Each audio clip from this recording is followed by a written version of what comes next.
Eh bien, les amis, c'est une joie de vous revoir ce matin. On continue nos études sur le livre de la Genèse.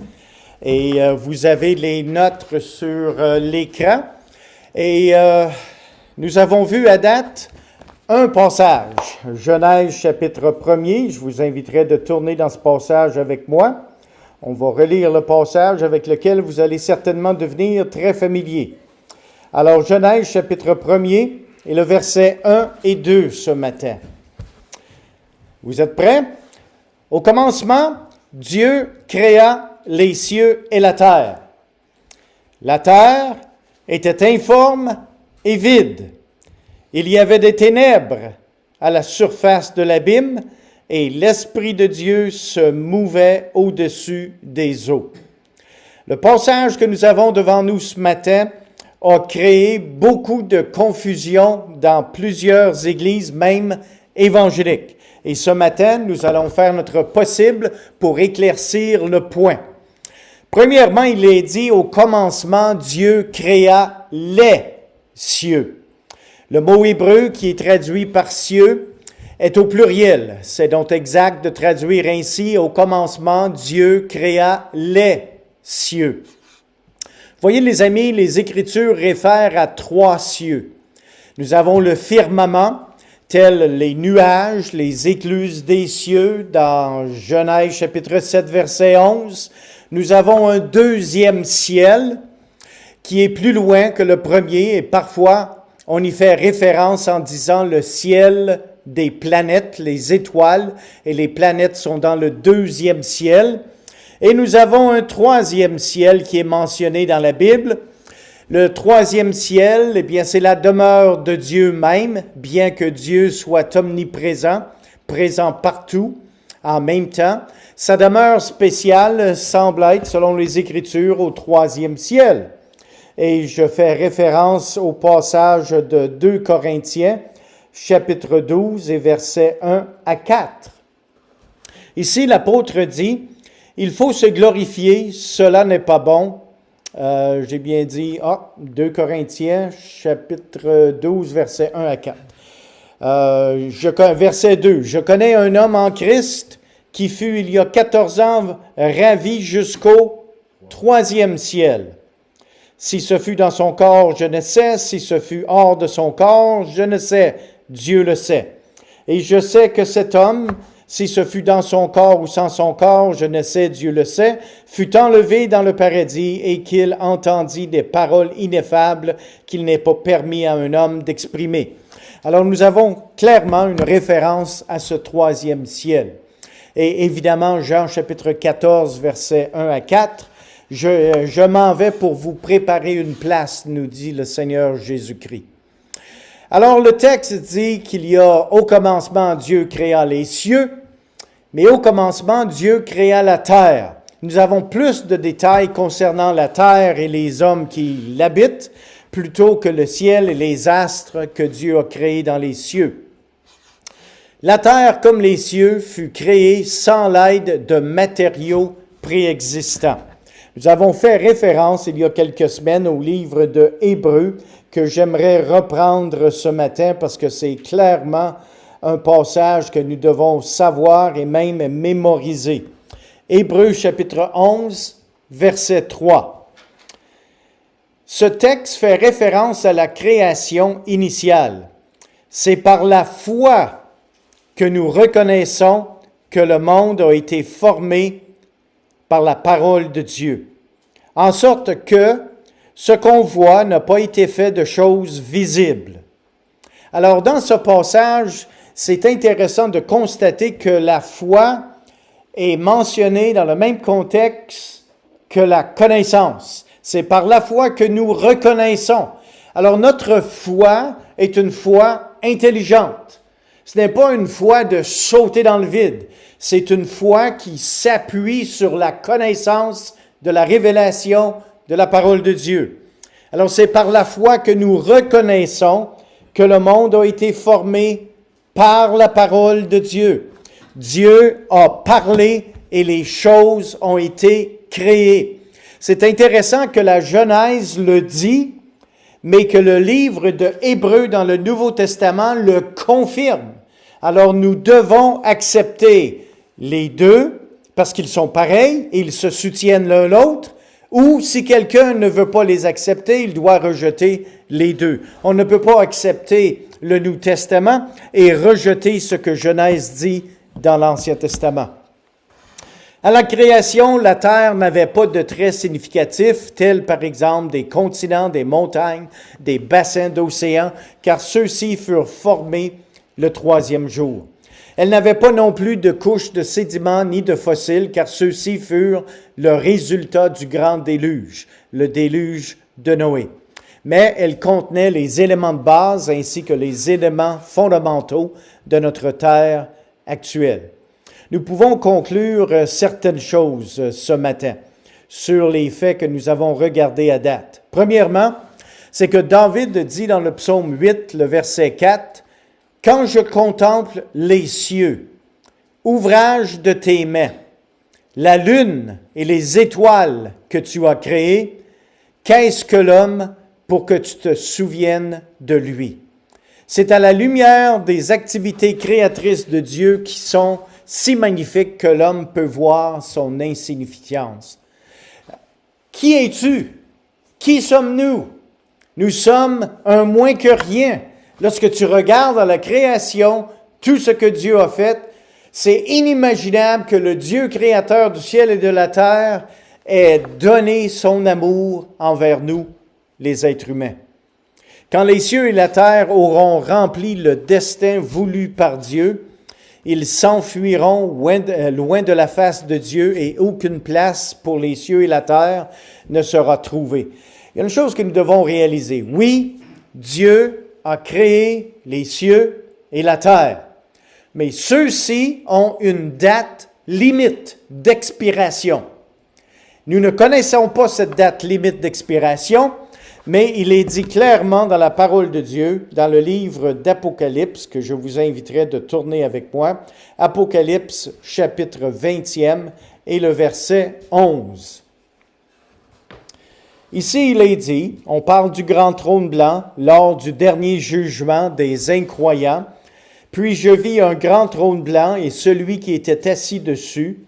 La terre et le ciel s'enfuirent devant sa face et il ne fut plus trouvé de place pour eux.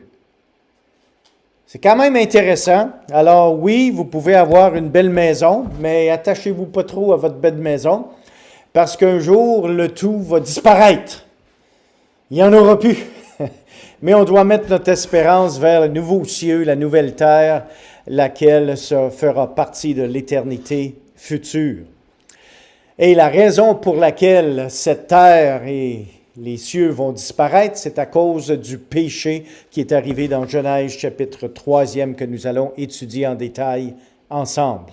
Christ et sa parole doivent donc être notre guide final quand nous cherchons à comprendre l'origine, le sens et le destin des cieux et de la terre, ainsi que le destin des êtres humains qui vivent sur cette terre. Maintenant, lorsque vous regardez à la création, il y a une logique impressionnante de la manière que Dieu s'y est pris pour créer le monde en 6 jours de 24 heures. Vous avez 3 jours, les premiers 3 jours, et c'est une création préparatoire, alors que les derniers 3 jours sont une création de complétion. Ça complète ce que Dieu avait déjà préparé. Je vous donne un exemple. Par exemple, durant le premier jour, Dieu a créé la lumière, mais le 4e jour, il a créé les luminaires. Le 2e jour, il a créé le firmament, et ensuite les poissons, le 5e jour, les oiseaux et les créatures pour le firmament. Le 3e jour, il a créé la terre et les plantes, alors que le 6e jour, il a créé les animaux et l'homme. Alors, les 3 premiers jours sont des créations de préparation. Les 3 derniers jours sont des créations de complétion. Il complète ce que Jésus avait préparé. Ça ne donne pas grand-chose d'avoir une belle terre s'il n'y a pas d'humains. Ça ne donne pas grand-chose d'avoir de l'eau, des océans s'il n'y a pas de poissons. Alors, c'est la manière dont Dieu s'est pris. Et quand vous regardez à ceci, on se dit, ben Dieu, il est logique, Dieu. Et il ne fait pas les choses, un petit peu ici, un petit peu là, j'espère que ça va bien tourner. Non, non, non. Dieu est très logique dans tout ce qu'il fait. Il prend 3 jours pour préparer. Il prend 3 jours pour remplir ce qui avait été préparé. C'est pas merveilleux un peu? Les jours de la création. Eh bien, les 3 premiers jours, c'est ce qui était informe a été formé, alors que les 3 derniers jours, ce qui était vide a été rempli. Quelle belle logique nous avons de l'enseignement de la parole de Dieu. Maintenant, plusieurs ont soulevé un problème que nous devons adresser dans Genèse chapitre 1, versets 1 et 2. C'est la théorie d'une recréation ou la théorie d'une gap. Vous voyez, dans les années antérieures des 1800, 1900, la science faisait des avancements. Et on commençait à parler à ce moment de plusieurs millions d'années. Et les textes bibliques n'en parlaient aucunement.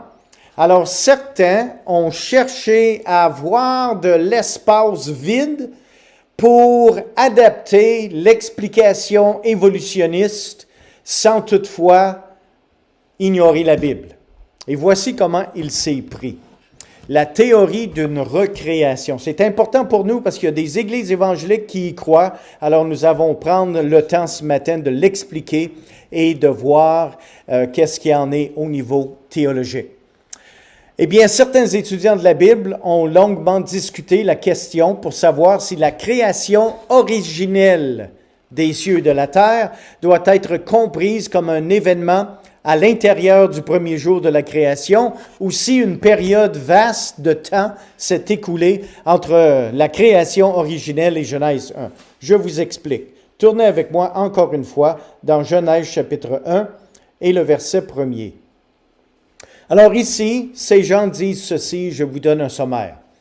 Au commencement, Dieu créa les cieux et la terre.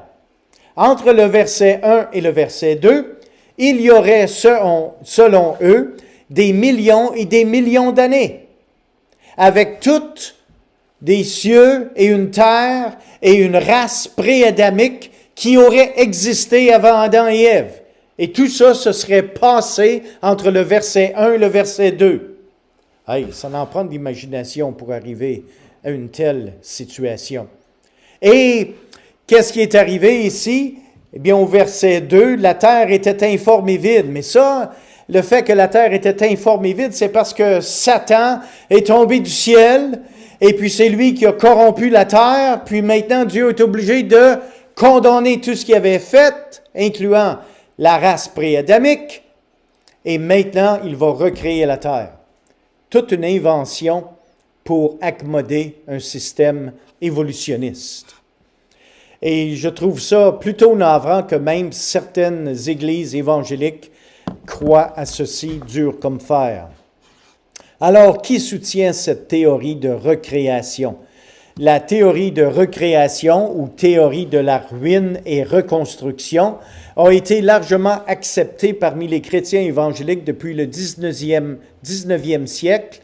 Et quand Dr. Thomas Calmer d'Écosse a popularisé cette interprétation, vraisemblablement pour harmoniser le récit de la création dans la Genèse avec les périodes vastes de l'histoire de la Terre exigées par les géologues uniformitaires.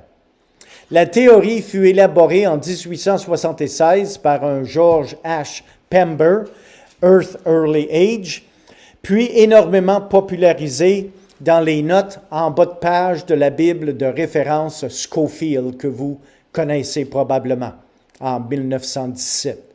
Récemment, Arthur C. Custance, un scientifique canadien, a publié une défense bien pensée de la théorie du laps de temps intitulée « Without Form and Void ». Mais ça date déjà de 1970. Alors, quelle est l'interprétation de Genèse 1 et Genèse 2 selon ceux qui soutiennent la théorie de recréation? Eh bien, premièrement, c'est que Genèse 1:1 est la création initiale de Dieu qui fut parfaite et qui avait des animaux, des dinosaures, des fossiles et une race pré-adamique sur terre. Alors, ceci implique que vous et moi ne venons pas d'Adam et Ève, mais il y avait toute une génération antérieure, puis Dieu a tout détruit, supposément dans un flood mondial, suite à Satan qui est tombé du ciel et la guerre qui aurait eu lieu au ciel. Des millions d'années se seraient écoulées dans lesquelles Satan se rebella contre Dieu et fut jeté sur terre. À l'arrivée de Satan sur terre, la terre serait devenue sans forme et vide, parce que Dieu jugea la terre par un déluge mondial. Ainsi, l'ancien monde et ses gens pré-adamiques furent tous détruits et la terre entière dut être recréée. Et il utilise Ésaïe chapitre 45, verset 18 pour ceci. Et on l'aimerait tourner dans ce passage pour quelques instants. Ésaïe chapitre 45 et le verset 18.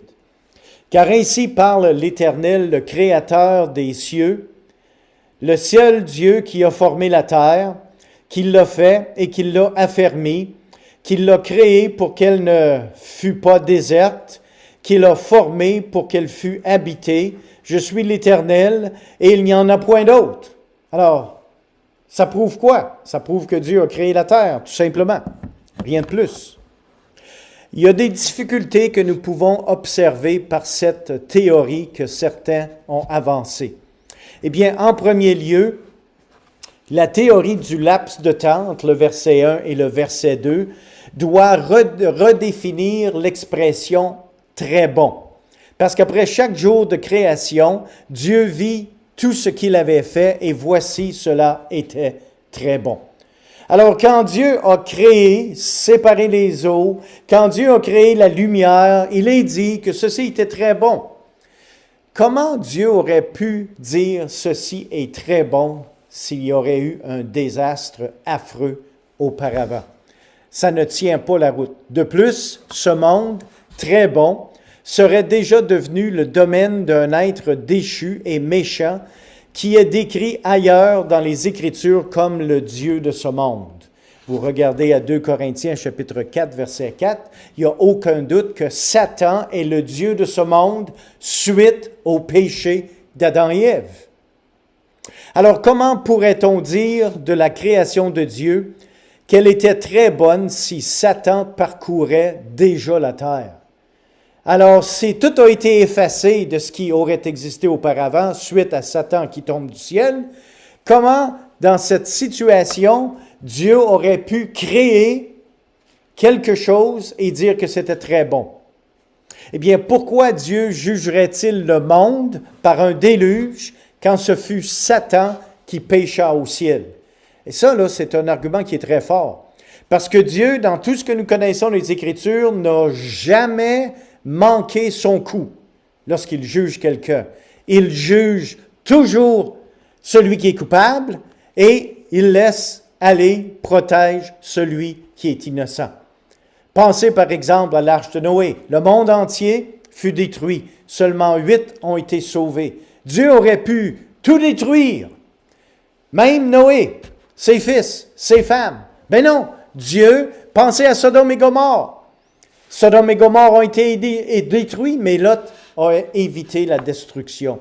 Dieu n'a jamais jugé l'innocent comme coupable et il a toujours puni le coupable. Alors, si le coupable, c'est Satan qui aurait venu sur la terre, Dieu a manqué son coup. Dieu a manqué son coup en détruisant totalement une race pré-adamique. Parce qu'eux, il n'y avait rien à faire avec Satan qui est tombé du ciel. Dieu les aurait jugés, les aurait toutes détruits à travers un grand déluge. Ça fait aucun sens. Cette théorie mène inévitablement à la conclusion que Satan aurait réussi à échapper au jugement de Dieu. Alors, il faudrait conclure que Dieu aurait manqué son coup et qu'il aurait jugé les mauvais transgresseurs. Dieu, là, il n'a jamais manqué son coup.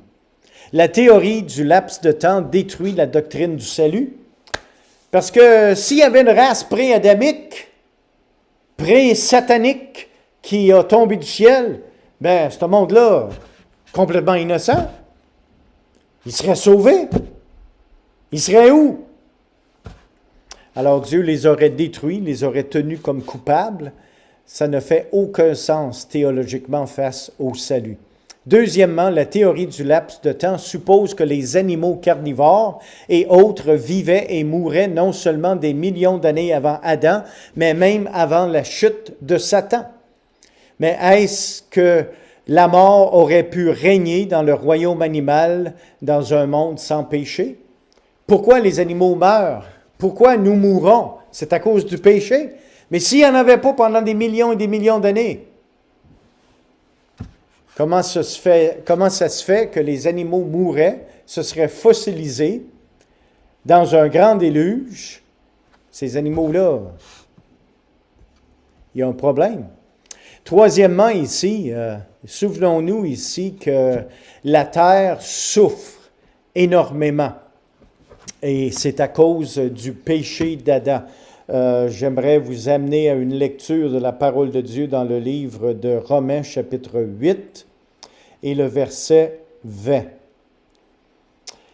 Car la création a été soumise à la vanité, non de son gré, mais à cause de celui qui l'y a soumis, avec l'espérance qu'elle sera affranchie de la servitude, de la corruption, pour avoir part à la liberté de la gloire des enfants de Dieu. Alors la terre souffre à cause du péché. Et c'est la raison pour laquelle la terre ne pourra pas exister pour toujours.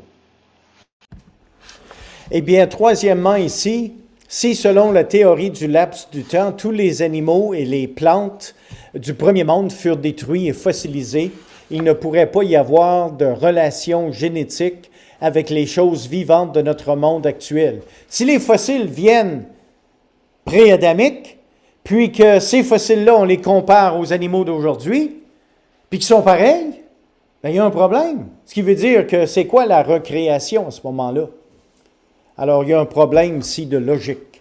Quatrièmement, la théorie du laps de temps nous laisse sans indication claire concernant la part de Dieu dans la création du monde pré-adamique.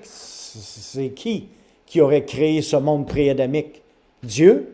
On n'aurait aucune révélation à travers toutes les Écritures, excepté l'imagination fertile de certains messieurs qui ont imaginé qu'il y avait un monde pré-adamique.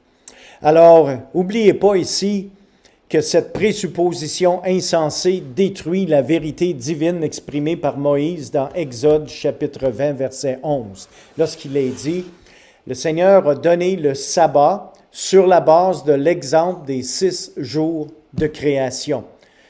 Et j'aimerais lire ce passage pour rafraîchir notre mémoire ici. Exode chapitre 20 et le verset 11. « Car en 6 jours l'Éternel a fait les cieux, la terre et la mer, et tout ce qui est contenu, et il s'est reposé le 7e jour. C'est pourquoi l'Éternel a béni le jour du repos et l'a sanctifié. » Alors, tout ce que Dieu a donné lorsqu'il a donné les 10 commandements, un de ces commandements, c'était d'observer le jour du sabbat. Pourquoi? Parce que Dieu s'était reposé le 7e jour. Et ici, Moïse confirme comment la création s'est déroulée. Alors, pourquoi inventer des choses pour satisfaire l'idée des évolutionnistes qui ne croient même pas en Dieu? C'est pour cette raison que Hébreux chapitre 11, verset 3 devient très important. C'est par la foi que nous connaissons. Notre foi qui est intelligente a accepté le récit des Saintes Écritures. Finalement, la théorie du laps de temps suppose que le déluge de Noé, au sujet duquel Moïse consacre 3 chapitres entiers dans la Genèse, fut relativement insignifiant du point de vue de ses effets géologiques et hydrodynamiques, puisque toutes les formations majeures contenant des fossiles furent déposées par le déluge supposé et imaginaire pré-adamique, suite à la chute de Satan. N'oublions pas ce que Pierre dit. Le monde d'alors périt submergé par les eaux. Alors, 2 Pierre chapitre 3, verset 10, nous dit que le monde d'alors, Mais c'est quoi le « alors » ? Alors, vous retournez dans 2 Pierre chapitre 3, verset 5, et Pierre ne fait pas référence à un déluge supposé catastrophique dans Genèse 1, 2, car il venait tout juste de parler du déluge de Noé au verset 5, juste le verset avant. Alors, même Pierre confirme que le déluge était un déluge de Noé et non pas dans un monde pré-adamique. Le seul déluge que Christ ait mentionné est celui de Noé. Christ n'a jamais mentionné un autre déluge. Imaginez-vous ceci. Jésus est fils de Dieu. Vous croyez ceci? Jésus est fils de Dieu. Il est descendu du ciel. Il est venu sur terre. C'est lui qui nous a fait connaître le Père. Puis tout d'un coup, Jésus connaît absolument rien d'un déluge pré-adamique, d'une race pré-adamique, de Satan qui aurait tout détruit et que Dieu aurait recréé. Jésus parle de la création comme c'est décrit dans le livre de la Genèse. Bien, coudonc, si on commence à inventer des histoires pour faire place à une philosophie évolutionniste, eh bien, on va être à côté de la parole de Dieu, ce qu'elle enseigne. Personnellement, j'aime beaucoup mieux me ranger du côté du Christ au niveau de connaissances divines que de connaissances inventées par les hommes. Un troisième argument qui est apporté par ceux qui soutiennent la théorie du laps de temps est l'expression « sans forme et vide ». Bon, Genèse dit « Tohu wa bohu ». La terre était informe et vide. Est-ce que ça veut dire que là, il y a eu un jugement? Mais la parole de Dieu ne le dit pas. La phrase « sans forme et vide » indique, selon eux, que Dieu créa la terre dans une condition chaotique. En d'autres mots, vous voyez là, informe et vide, parce qu'il y a eu un jugement de quelque sorte. Ah oui? Regardons ceci pour quelques instants. Quand Dieu créa le monde, il n'y avait ni péché ni mal. Alors l'expression « sans forme et vide » n'avait donc rien de négatif. Vous savez, les choses négatives là, sont arrivées à Genèse chapitre 3, à la chute d'Adam et Ève. Avant ça, il n'y en avait pas de péché. Alors, comment pourrons-nous dire que la terre, c'était négatif, c'était suite à un jugement? On ne peut même pas dire ça parce qu'il n'y avait toujours pas de péché sur la terre. Les deux mots, tohu wa bohu, informe et vide, n'apparaissent ensemble qu'à 2 endroits dans la Bible, dans Ésaïe 34:11 et Jérémie 4:23. Ces passages parlent du jugement divin sur les nations des gentils et sur Israël. Cela n'indique pas que ces mots, dans Genèse 1:2, réfèrent au jugement de Dieu dans une race pré-adamique, et ces passages ne parlent pas non plus d'une destruction du monde pré-adamique. Alors, mettons les passages là où ils appartiennent, n'ignorons pas le contexte des Saintes Écritures. Job 26, verset 7 dit « Il étend le septentrion sur le vide. » Tohu, sans forme. « Il suspend la terre sur le néant. » C'est de compromettre une erreur herméneutique que de conclure que l'espace dont Job parle est négative ou mauvaise. Elle existe tout simplement. Et si vous voulez avoir plus de lumière là-dessus, vous pouvez certainement regarder les notes sur Genèse 1, 1 et 2 en bas de la Bible Scofield. Et ça m'a toujours surpris que Scofield soutenait ce genre de théologie. Alors, le mot « était » dans Genèse peut aussi être traduit par « est devenu ». Ceci voulant dire que la terre est devenue sans forme et vide. Alors, c'est de cet angle que ces personnes avancent l'argument. Tu vois, la terre est devenue informe et vide, plutôt que la terre était informe et vide. Ceci implique que, selon certains, pour que la terre puisse devenir sans forme et vide, quelque chose de catastrophique a dû arriver. Alors, ils ont inventé le déluge pré-adamique pour satisfaire les arguments improuvables de la science qui demandent des milliers d'années pour la théorie de l'évolution. Alors, quand le texte soutenu par le contexte, c'est beaucoup plus intelligent de dire « la terre était informe et vide ». L'expression hébraïque pour sans forme et vide est utilisé pour décrire une condition produite par un jugement divin dans seulement 2 textes où les 2 mots sont utilisés ensemble. Et puis on a vu ces références dans l'Ancien Testament ici en haut, dans le livre d'Ésaïe, ainsi que, je crois que c'était Néhémie. Maintenant, un tel jugement divin et préhistorique aiderait à jeter quelques lumières sur la chute de Satan et la relation singulière qu'il semble avoir sur la terre. C'est un argument d'homme de paille. Pourquoi? Parce qu'on bâtit un argument sur quelque chose qui ne peut être prouvé. Alors, on parle de Genèse 1 et Genèse 1, 2, et on invente tout un espace de millions d'années entre les deux, mais on prend un argument. Alors ça, c'est un homme de paille parce qu'on ne peut pas le prouver qu'il y avait des millions d'années entre ces 2 versets.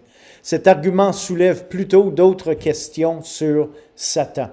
C'est-à-dire, comment se fait-il que Satan, qui aurait été jeté sur la terre à ce moment-là, puis que Dieu aurait jugé la terre plutôt que juger Satan, eh bien, Dieu a manqué son coup, tout simplement, parce que Satan existe toujours, et ça, il n'y a pas personne qui le nie. Si ce jugement divin devait atteindre Satan, alors Dieu, évidemment, a manqué son coup. Si Dieu détruisit une race et une création pré-adamique à cause du péché de Satan, alors nous devons conclure que Dieu a l'habitude de détruire l'innocent avec le coupable. Ceci fait mal au caractère de Dieu, parce qu'à travers toutes les Écritures, que ce soit Noé et le flood, Noé et le déluge, à lequel Dieu a sauvé 8 personnes, que ce soit Sodome et Gomorrhe, là où Dieu a sauvé la famille de Lot, que ce soit à l'enlèvement, lorsque Dieu enlève son Église avant les 7 années de jugement. Jamais Dieu n'a jugé l'innocent avec le coupable. Notez ici, c'est vrai, Dieu n'a jamais détruit l'innocent avec le coupable. On a considéré ces arguments et nous devons croire au récit de Genèse 1 comme étant un récit actuel de ce qui est arrivé et nous l'acceptons avec notre connaissance qui est par la foi basée sur Hébreux chapitre 11, verset 3. Alors que le Seigneur vous bénisse dans votre revision de ce matériel et que le Seigneur vous aide, vous garde et vous dirige également. Soyez bénis.